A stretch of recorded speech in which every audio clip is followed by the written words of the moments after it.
Welcome back to the Bible Library.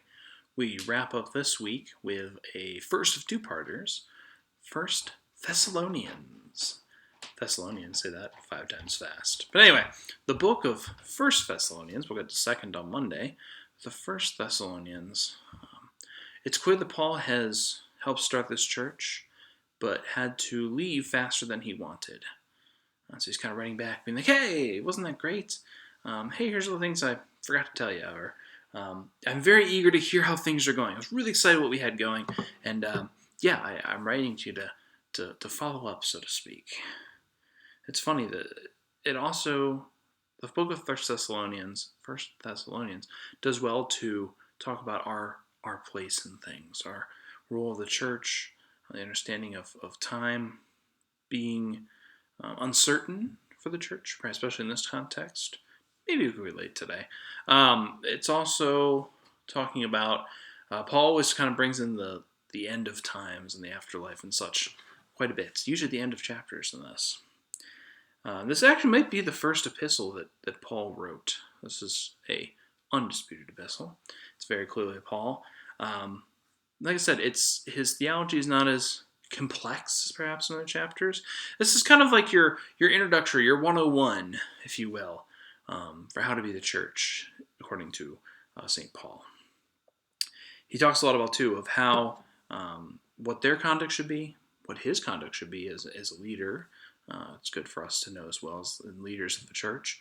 But then it also talks about how to walk together, how to walk in light and obedience, how to walk in hope. Could be good for us now. Lots of right living and diligence. This is the book that gets Paul in some hot water. Well, this and 1st, 2nd Thessalonians especially, because there's a lot of shoulds. There's a lot of law and how to live and musts and such. And Paul's not afraid to be more heavy-handed on that. Did I mention it's his first epistle?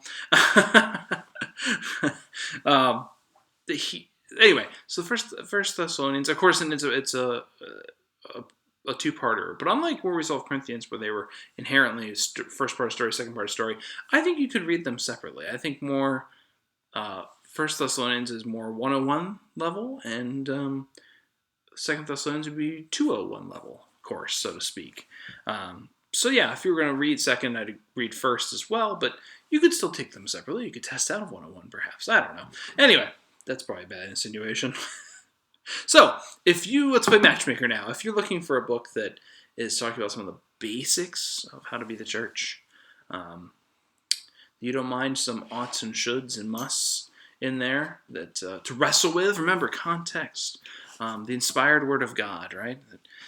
We have our minds and the Spirit talking to us and teaching us in these times as well to be able to wrestle with that. Maybe you want to wrestle right now.